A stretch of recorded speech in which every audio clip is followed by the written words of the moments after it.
জান্নাতের জন্য তৈরি করেছেন, যাদের বুকে অন্তরে আল্লাহ তাআলা ঈমান দিয়েছেন। আপনার যদি কথাটা মানতে একটু কষ্ট হয়, তাহলে আরেকটা কথা দিয়ে বুঝাচ্ছি।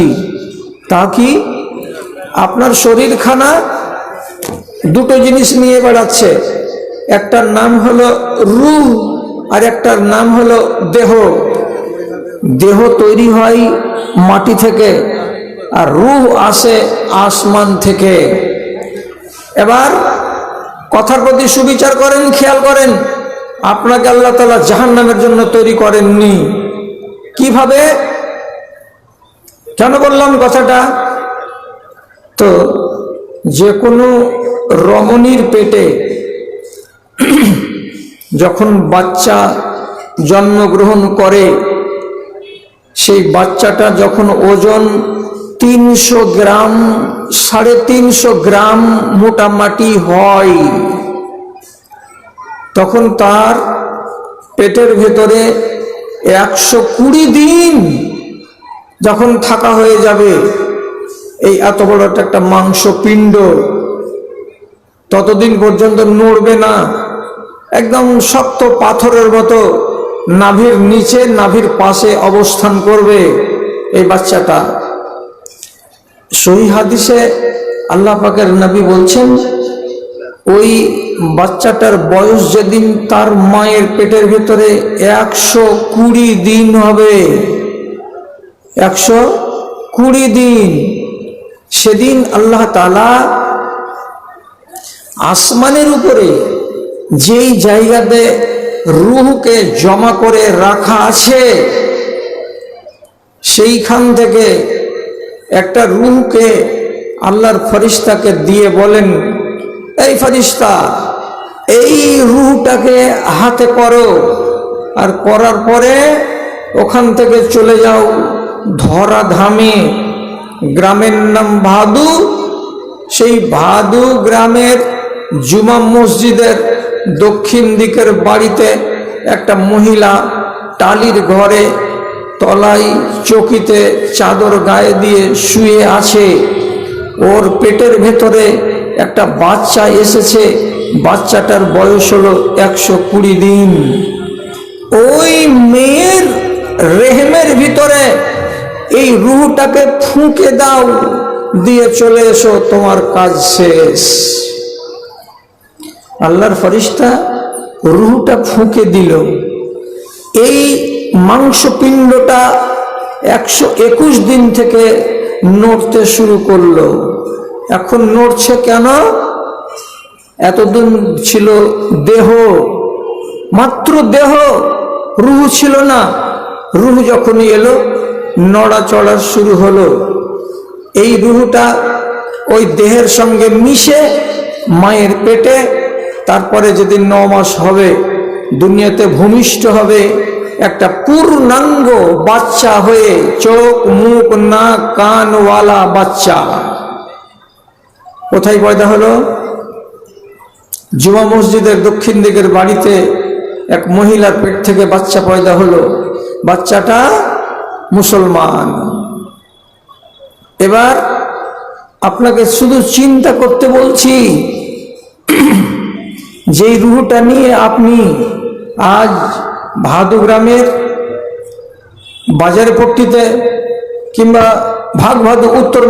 ভাদুর উত্তর মাথাতে আপনি জন্মগ্রহণ করেছেন, এই রূহটাকে যদি আল্লাহ রাব্বুল আলামিন তার ফেরেশতাকে দিয়ে বলতেন, এ ফেরেশতা, উত্তর মাথাতে হিন্দু পাড়ায় একটা রূপালী বলে মেয়ে আছে, ওর পেটে 120 দিনের একটা বাচ্চা আছে, ওকেও লাগবে একটা রূহ। এই রূহটা নিয়ে গিয়ে ওই মালতীর পেটে বা রূপালীর পেটে রেখে দিয়ে চলে আসো। যদি এই রূহটাকে আল্লাহ তাআলা তার ফেরেশতাকে বলতেন যে রূপালীর পেটে রেখে দিয়ে আই, তাহলে 10 মাস পরে ওর পেট থেকে আপনার রূহটা মানুষ আকার নিয়ে দুনিয়াতে আসতো, আপনি হয়ে যেতেন সেদিন একটা গায়র মুসলমান বেটি ছেলের পেটের বাচ্চা। তাহলে আল্লাহ রাব্বুল আলামিন আমাকে বেছে পছন্দ করে নিজের মর্জি মতো আমার মুসলমান মায়ের পেটের ভেতরে দিয়েছিলেন বলে আজকে আমি মুসলমান। তাহলে ঈমানটা কাকে দিলেন? যাদেরকে আল্লাহ রাব্বুল আলামিন জাহান্নামে দেবেন না, যাদেরকে আল্লাহ তাআলা পছন্দ করেন, যাদেরকে আল্লাহ তাআলা খুব ভালোবাসেন, তাদেরকেই এই জিনিসটাকে দান করেন। আর যাদেরকে আল্লাহ তাআলা পছন্দ করেন না, তাদেরকে ঈমান দান করেন না। সহিহ হাদিসে নবী করিম সাল্লাল্লাহু আলাইহি সাল্লামের উক্তি মওজুদ আছে। কি বলছেন নবীজি? ওয়া ইন্নাল্লাহা ইউতুল ঈমানা লিমান ইউহিব্বুহু। আল্লাহ রাব্বুল আলামিন ধন যাকে ইচ্ছা তাকে দেন, মুসলমানকেও দেন, কাফেরকেও দেন। যারা ঈমান এনেছে তাদেরকেও টাকা পয়সা দিয়ে মালদার বানান, আর যারা ঈমান আনেনি বেদিন কাফের তাদেরকেও আল্লাহ তাআলা ধন দেন, টাকা দেন, পয়সা দেন। ধন দেওয়ার ব্যাপারে মুসলমান আর গায়ের মুসলমান সবাই সমান। কিন্তু নবীজি বলছেন কিন্তু ঈমানের ব্যাপারে আল্লাহ তাআলা বলছেন আমি যাকে পছন্দ করি, আমি যাকে ভালোবাসি তাকে ঈমান দেই, আর যাকে আমি পছন্দ করি না তাকে আমি ঈমান দান করি না। এবার আছেন তো দূরে বসে, আপনার আওয়াজ শুনতে পাবো না। যাকে আল্লাহ রাব্বুল আলামিন পছন্দ করেন এই মানুষগুলো জাহান্নামের হতে পারে এটা? যাকে আল্লাহ তাআলা ঘৃণা করেন তারা জাহান্নামের লোকড়ি, এটা স্বাভাবিক কথা। তাহলে এখানে যতটি লোক পুরুষ আর যতটি মা খালা নারী মহল থেকে বসে আছেন, আপনাদের প্রত্যেকের অন্তরের ভেতরে ঈমান নামের বস্তুটা আছে। তাহলে এই ঈমান আছে বলে আমরা সব কটা লোক আল্লাহর পিয়ারা বান্দা, যেদিনই মরব সেদিনই আল্লাহ তাআলা আমাদেরকে জান্নাত দিয়ে দিবেন, এটাই কথা। এত বড় আশা করিয়েন না। এমন একটা মানসিকতা দিয়েছেন আর আপনাকে একটা জ্ঞান দিয়েছেন, আর জ্ঞান দেওয়ার পরে রব্বুল আলামিন বলছেন তোমার চোখের সামনে আমি জান্নাতের রাস্তাকেও খুলে রেখেছি, আর তোমার চোখের সামনে আমি জাহান্নামের রাস্তাকেও খুলে রেখেছি। জান্নাতের রাস্তা যদি দিয়ে হাঁটো, ওইখানে রাস্তা মুলায়ম পাওয়া যাবে না, বড় কষ্টকর রাস্তা পাওয়া যাবে। আর জাহান্নামের রাস্তা চিনবে কি দিয়ে? তো তার উপায় হলো কি, ওই রাস্তা দিয়ে যখন তুমি হাঁটবে তোমার মন ভরে যাবে, তোমার প্রাণ ভরে যাবে, তোমার চোখ জুড়িয়ে যাবে, ওই রাস্তা থেকে তোমার বেরিয়ে অন্য রাস্তায় যাওয়ার ইচ্ছা করবে না। কোন কথা বললাম গো? জান্নাতের রাস্তাতে কষ্ট আছে, আর জাহান্নামের রাস্তাতে সুখ আছে, আরাম আছে। আর তোমাকে আমি কি দিয়ে পাঠালাম? একটা আক্কেল দিলাম, আর এই আক্কেলের মূলে তুমি যখন ময়দানে নামবে তখন তুমি দিশাহীন হয়ে যাবে। মাঝে মাঝে গিয়ে করবে কি, তুমি জান্নাতের রাস্তাকে ছেড়ে দিয়ে জাহান্নামের রাস্তাতে চলতে আরম্ভ করবে। আপনারা মনে মনে বলছেন জান্নাতের রাস্তাটা আল্লাহ তাআলা এমন ঝামেলার কেন বানালেন? তো বুঝতে হবে একটু আকেলটাকে পাতল করে। রাসূলুল্লাহ বলছেন হুফাতিল জান্নাতু বিল মাকারিহি ওয়াশ শাওকাতি ওয়া হুফাতিন নারু বিল মালাহি। জান্নাতকে ঘিরে আছে কাঁটা তার দিয়ে। জান্নাতকে ঘিরে রেখেছেন আল্লাহ রাব্বুল আলামিন কষ্টদায়ক পীড়াদায়ক জিনিস দিয়ে, এবং জাহান্নামকে রাব্বুল আলামিন ঘিরে রেখেছেন কি দিয়ে? তো চোখ জুড়ানো জিনিস দিয়ে। ওখানে লম্বা চওড়া কাঁটা তারের বেড়া নাই, যদি বেশি ঘেরা থাকে তো কলবির লতা দিয়ে ঘেরা আছে। মনটা বলছে জাহান্নামে মানুষ পড়ে যেতে গেলে তার জীবন পয়মাল হয়ে যাবে, কাজে এটাকে মজবুত করে ঘেরা দরকার। এবং মানুষকেও যদি পা পিছলে জান্নাতের দিকে চলে যায় তাহলে মানুষের ক্ষতি হবে না। অতএব এটাকে তার কাঁটা দিয়ে না ঘেরে এটাকে সামান্য নারিকেলের দড়ি দিয়েই ঘিরে দেওয়া দরকার।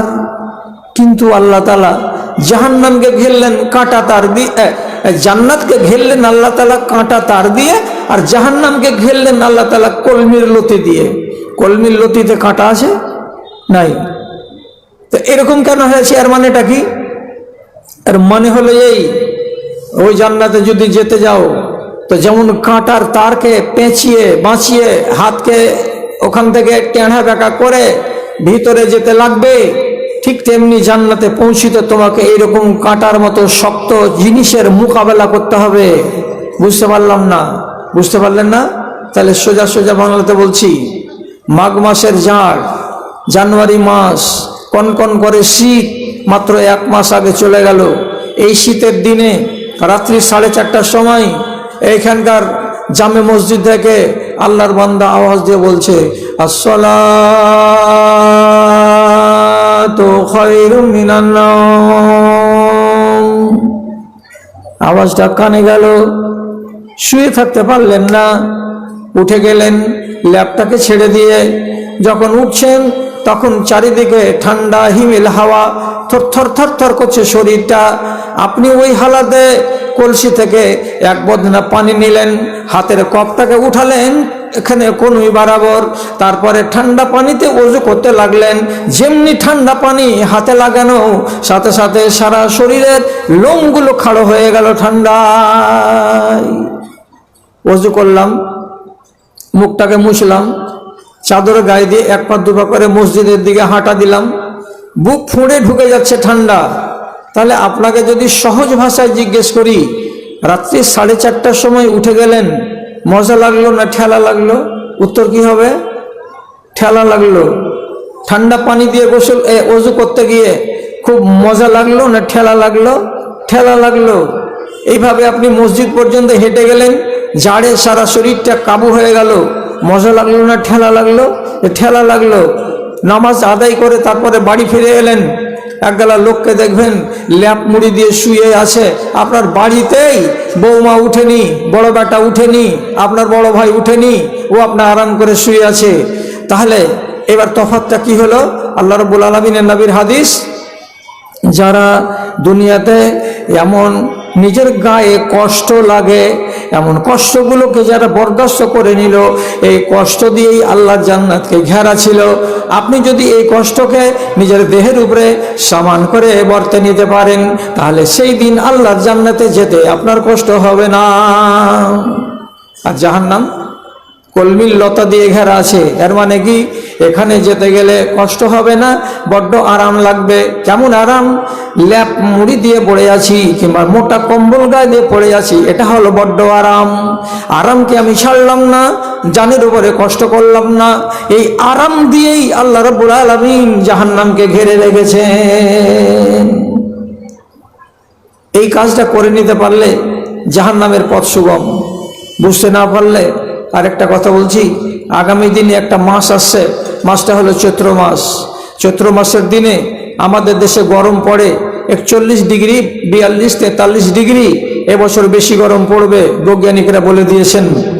তো আমরা একটা সাদা গেঞ্জি গায়ে দিয়ে থাকতে পারি না, অথচ এই ভাদু গ্রামের একটা মহিলা ওর মার বাড়ি যাবে ছোট বটতলা, তো বাড়ি থেকে যখন বের হচ্ছে, এই মহিলা নামাজি পরেশগার মেয়ে, তো ভিতরে ব্লাউজ আছে, তার উপরে শাড়ি আছে, তার উপরে একটা কালো বোরখা চাপালো, তারপরে মুখের দিকে সামনে একটা মুখড়া লাগালো, লাগিয়ে এখান থেকে হাঁটতে হাঁটতে যখন ছোট বটতলা গেল, মায়ের আঙনাতে বসে গেছে, যে লম্বা করে শ্বাস ছেড়ে বলছে, ওহ সুবহানাল্লাহ, সব ভিতর আমার ভিজে গেল গে মা।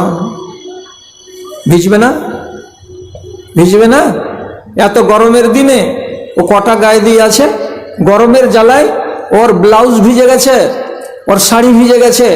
আমি সোজা সোজা বাংলাতে বলছি, এইরকম চৈত্র মাসের খরার দিন একটা মেয়ে ছেলে যদি এতগুলো কাপড় চাপিয়ে মুখ হাতকে ঢেকে বোরকার ভেতরে নিজেকে লুকিয়ে রাস্তা চলাচল করে, ওকে ঠেলা লাগবে না মজা লাগবে?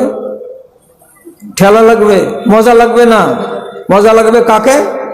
কাঁটা লাগা পোশাক গায়ে দিয়ে, মাথা খুলে দিয়ে, বুকের আধখানি খুলে দিয়ে, হাতের কবজি পর্যন্ত খোলা রেখে দিয়ে, পাতলা প্যান্ট পেনে ফরক গায়ে দিয়ে টান টান করে হেঁটে বেড়াচ্ছে, মজা লাগবে একে? এ শরীরে তো তাপ যায় না, শরীরে হাওয়া লাগছে চারিদিক দিয়ে, পোশাকটা পাতল, আর তার নাম হলো কাঁটা লাগা, যেদিক দিয়ে সেদিক দিয়ে হাওয়া ঢুকছে শরীরে। তাহলে এই রমণীর পোশাক ওকে আরাম দিচ্ছে, আর ওই বোরকাওয়ালির পোশাক তাকে আরাম দেয় না, কষ্ট দিচ্ছে। এই যে পর্দাটা করতে গিয়ে তোমার জানের উপরে কষ্ট হলো, এই কষ্টটা দিয়েই আল্লাহর জান্নাতকে ঘেরা আছে। এটা যদি দুনিয়াতে বরদাস্ত করতে পারো, তাহলে কাঁটা তারকে তুমি পার করে চলে যাবে। বুঝা গেল? আল্লাহর দুনিয়াটাকে রব্বুল আলামিন দুটো জিনিস দিয়ে ভরে রেখেছেন। আপনার ইমানের রাস্তাকেও খুলে রেখেছেন, আর বেঈমানের রাস্তাকেও খুলে রেখেছেন। তার জন্য কোরআনে রব্বুল আলামিন বলছেন, ওয়াহাদাইনাহুন নাজদাইন, দুটোই রাস্তা আছে। এবার চলতে গিয়ে আপনার দ্বারাই ভুল হয়ে যায়। যখনই ভুল হবে, যখনই একটা আপনি অন্যায় করে দিবেন মুসলমান মানুষ, তো আমার ওয়াজের গোড়াতে শুনেছিলেন যে আমাদের কাছে যারা ইমানদার লোক তাদেরকে আল্লাহ তাআলা জাহান্নামের জন্য তৈরি করেননি, তাহলে মরে গেলে জান্নাতে যাব। তাদেরকে বলছি, ইমানদার মানুষ যদি ভুল করে আর তার দ্বারাই যদি পাপ হয়, তো নবীজি কি বলছেন?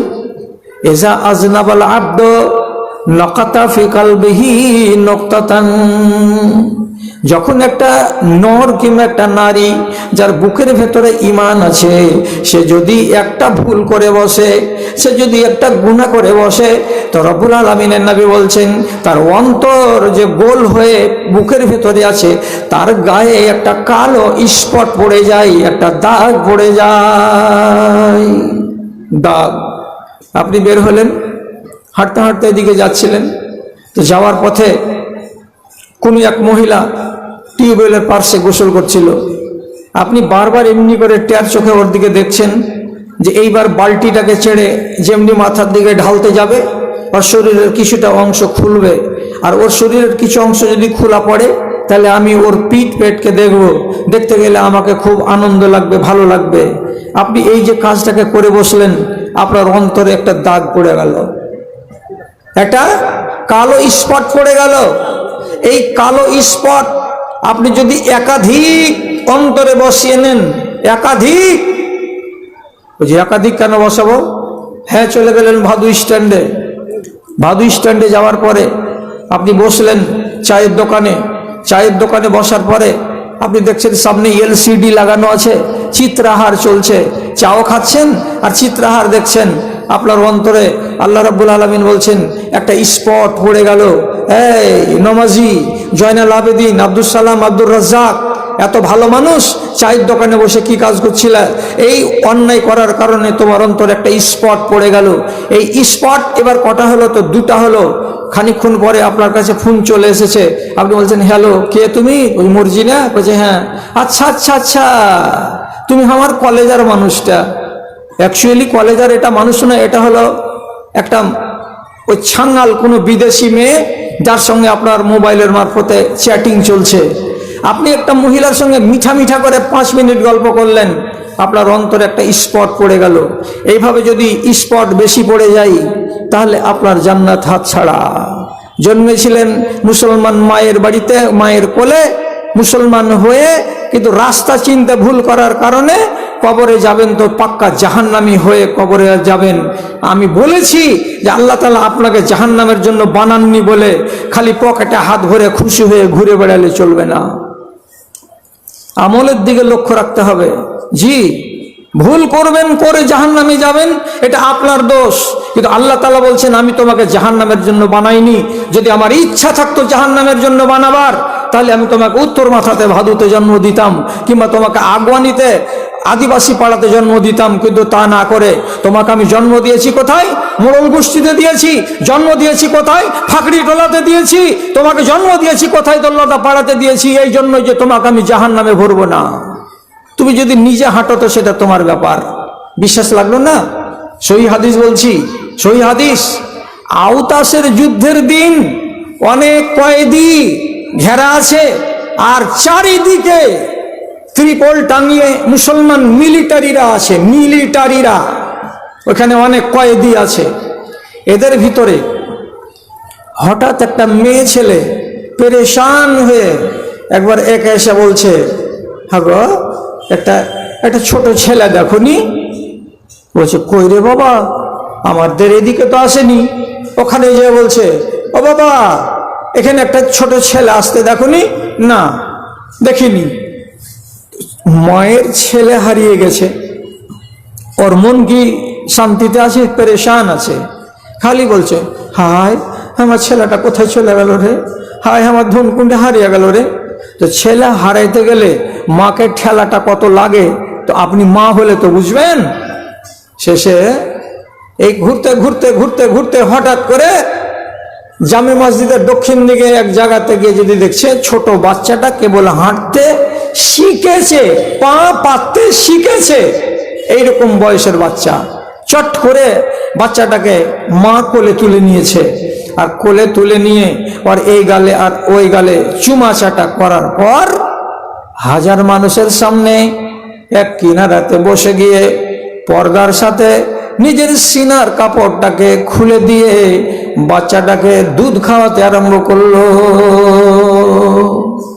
5 মিনিট বাচ্চাটা দুধ পান করলো, করা যখন হলো, এবার মায়ের কোলে যখন হাসছে, তখন রাসূলুল্লাহ সাহাবীদেরকে দেখে বলছেন, হাগো সাহাবীরা, দেখলে মেয়ে ছেলেটার কারবার? হ্যাঁ দেখলাম রসুল, কত পেরেশান হয়ে বেড়াচ্ছিল, দূরে দূরে দূরে দূরে, আমার ছেলে কই, আমার ছেলে কই, আমার ছেলে কই। বাচ্চাটা পেয়ে গেছে তো ওকে বুকে জড়ালো, আর বুকে জড়ার সাথে সাথে দুধ পান করালো, আর দুধ পান করার পরে তার পা গালাকে আর হাত গালাকে নেড়ে নেড়ে কত মিঠা মিঠা করে আদর করছে। দেখলা? জি দেখলাম। রাসূলুল্লাহ এবার বলছেন সাহাবীরাকে, হাযিহিল মারাতু তারিহাতুন ওয়ালাদাহা ফিন্নারে।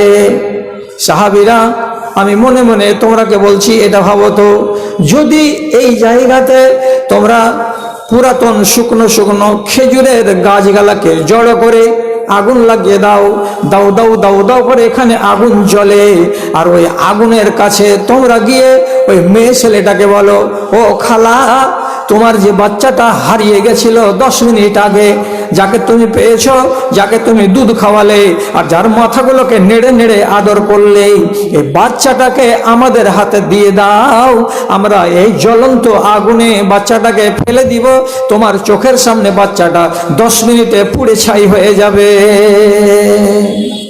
যদি চাও, যদি চাও যে দাও আগুনে ফেলবো বাচ্চাটাকে, তো তোমাদের মন কি বলছে? এই মেয়ে ছেলেটা তার নিজের বাচ্চাটাকে আগুনে নিজে ফেলতে পারবে? বলছে না না না, নিজের কলেজার টুকরাকে তার মা কোনোদিন আগুনে ফেলতে পারে? জি না, পারবে না। তখন রাসূলুল্লাহ কি বলছেন? লাল্লাহু আরহামু বিআবদিহি মিনহা।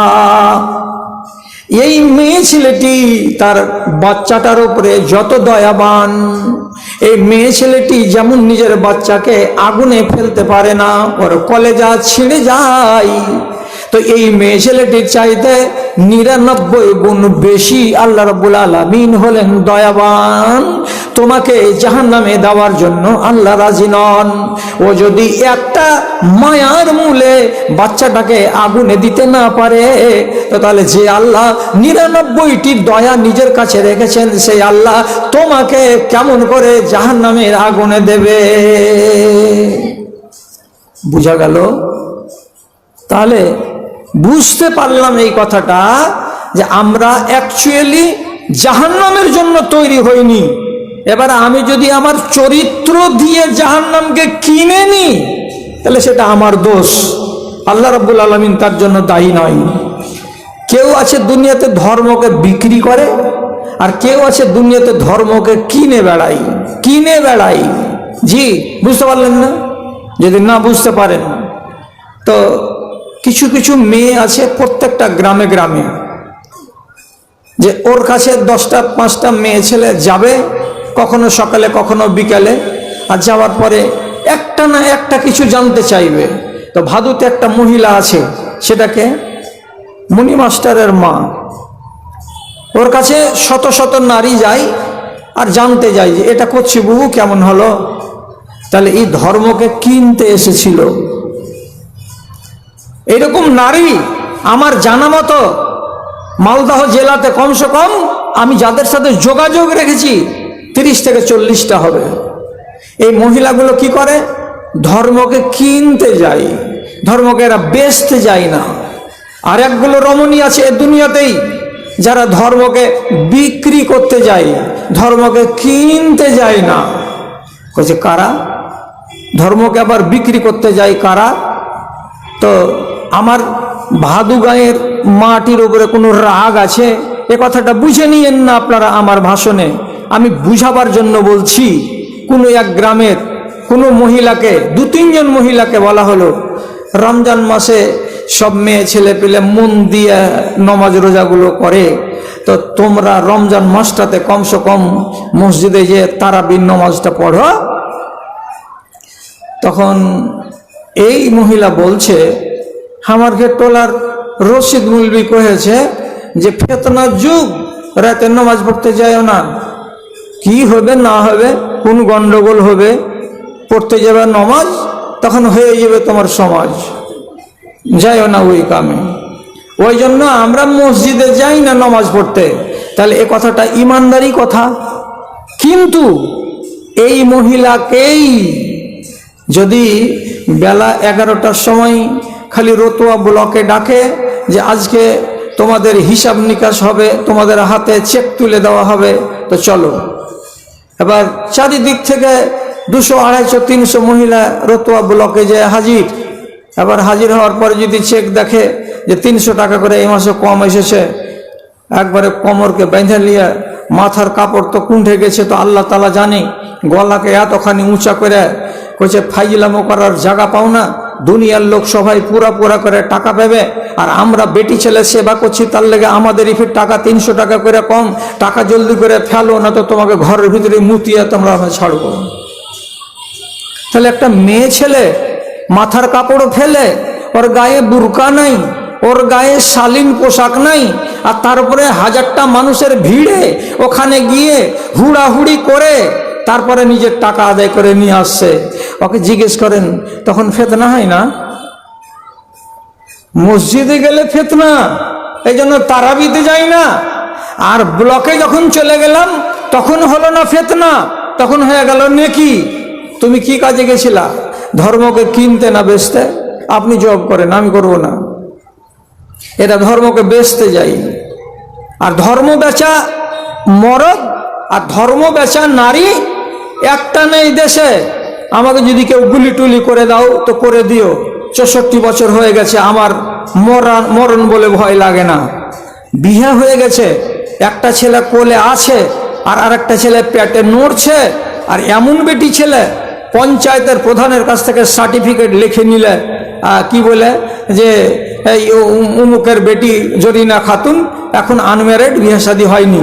এবার আদর্শ মাদ্রাসাতে গিয়ে সাত মাস্টারের কাছে যেমনি দরখাস্ত দেওয়া, ফর্ম ফিল আপ করে দিল, বিয়ে শাদী হয়নি বলে ওই মেয়েটি ছেলেটার নামে 25,000 টাকা চলে এলো। খা, খুব জি ভরে খাগা, মরদটাকে নিয়ে খাগা, আর ছেলে যেটি হয়েছে সেটিকে নিয়ে খাগা। কি বলে নিয়েছিস টাকাটা? বিহা যদি হয়ে গেছে বলতি তো তোকে টাকা দিত না। বিহা হয়নি তাই জন্য তোমাকে টাকাটা দিয়েছে মহিলা। তুমি নিজেকে 1.5 খান ছেলের মা, বিহাদারি মেয়ে, তারপরেও বললে যে আমার বিয়ে হয়নি, সার্টিফিকেট জমা দিয়ে হারাম টাকা কিনে নিয়ে তুমি সুখ করে খেয়ে বেড়াচ্ছ। এরা কি? এরা ধর্মকে কেনা লোক না ধর্মকে বেচা লোক? বলছে জড়িয়ে যাচ্ছে এগুলাতে। আমি কেন বলতে যাবো যে ধর্মকে বেচা লোক? ধর্মকে কিনেন, ধর্মকে পারলে কিনেন, ধর্মকে বিক্রি করার চেষ্টা করিয়েন না। সাহাবীদের ভেতরে এক একটা সাহাবী এমন গত হয়ে গেছে যারা ইসলামকে খুঁজতে গিয়ে 12 বছর 13 বছর সময় কাটিয়ে দিয়েছে। কোথায় পাবো দিনকে, কোথায় পাবো ইমানকে? ইমান খুঁজে বেরিয়েছে। লম্বা ওয়াজ নয়, ছোট করে শুনুন। এক সাহাবী, তার নাম সালমান ফার্সি, ওর বাড়ি ইরানে। ওর বাপ একদিন পাঠালো ওকে ওর নিজের কামাত বাড়িতে 100 কিলোমিটার দূরে। ওইখানে গেল বেটা বাপের কামাত বাড়িতে, যে যদি দেখছে তো গির্জাতে 10-12 জন লোক দাঁড়িয়ে দাঁড়িয়ে নামাজ পড়ছে। এই ছেলেটা কোন ধর্মের? ওর বাপ হলো অগ্নি পূজক, আগুনের পূজা করার লোক এরা, ইরান দেশে। ওখানে যখন নামাজ পড়া দেখেছে তো সারা দিন ওই নামাজ পড়া দেখে টেকে রাতের বেলায় বাড়ি এসেছে। বাপ বলছে, বাগানের খবর কি রে বেটা? তো সালমান ফার্সি বলছে, বাজান বাগানের খবর কিছু বলতে পারবো না। কি করছিলি? বলছে, যখন আমি ওখানে গেলাম বাগানের এক কিনারায় একটা ইবাদতখানার সামন দিয়ে যাচ্ছিলাম, দেখলাম 10-12 জন লোক দাঁড়িয়ে দাঁড়িয়ে কি বলছে। যখন ওদের ইবাদত শেষ হলো আমি তখন বললাম, তোমরা কি করছিলে জি ভাই? ওরা বললো, আমরা নামাজ পড়ছিলাম।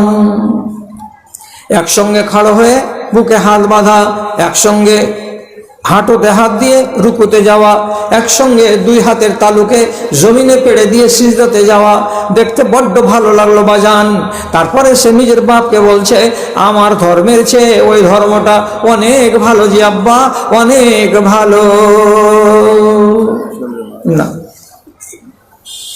চা বড় লোক বাড়ির চা আছে না? হ্যাঁ, তা তো ঠিকই। তাহলে একটু করে খাবো। হ্যাঁ, এটা লিখে রাখো।